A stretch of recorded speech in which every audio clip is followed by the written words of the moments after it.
Знаевте ли дека вашите омилени европски брендови можеби се произведуваат токму овде, во Северна Македонија? Иако сме горди на нашата улога во глобалната модна индустрија, се соочуваме и со сериозен проблем. Текстилниот отпад се проценува дека 25 до 40% од вкупната ткаинина која се користи во производството на облека завршува како текстилен отпад. Ова е голем еколошки проблем. Намалувањето и подоброто управување со текстилниот отпад од производството е приоритет за Северна Македонија, како и развивање на рециклирачки практики. Некои од 9 практиките треба да се применат и во управувањето со потрошувачкиот отпад. Со проектот Верде ин Мед работиме кон поодржлива иднина за модната индустрија. Приклучетени се во создавањето промени.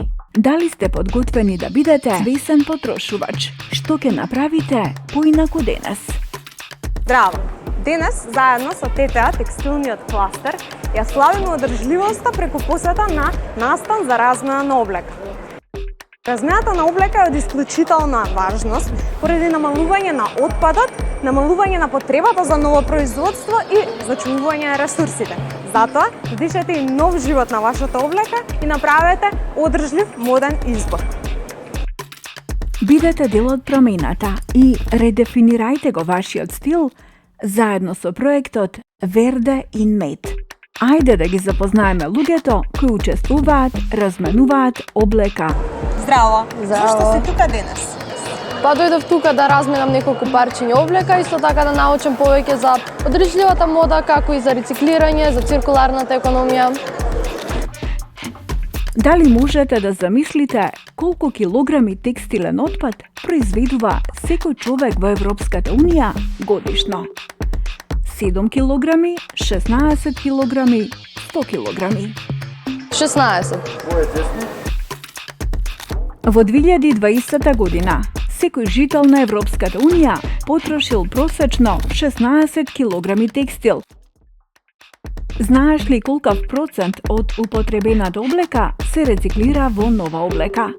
Повеќе од 40%, 1%, повеќе од 50%. 1%. Во 2017 година, според фондацијата Елен Макартур, помалку од 1% од сите текстилни материјали во светот биле рециклирани.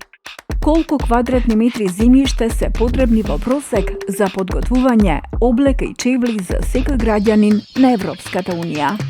100, 200 или 400 квадратни метри земјиште? 200.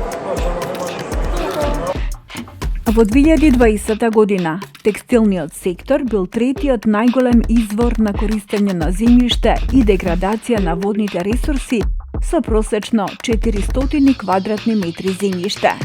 Што можете да направите за да придонесете кон промената?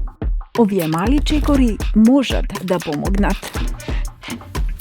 Преферирајте екопријателски и одржливи брендови. Коригирајте вашата облека за да го продолжите нејзиниот век на траење. Повторно искористете вашата облека. Информирајте се. Ова е првиот чекор кон свесно и одржливо пазарување. Следете го проектот Верде ин Мед и научете повеќе на нашите канали.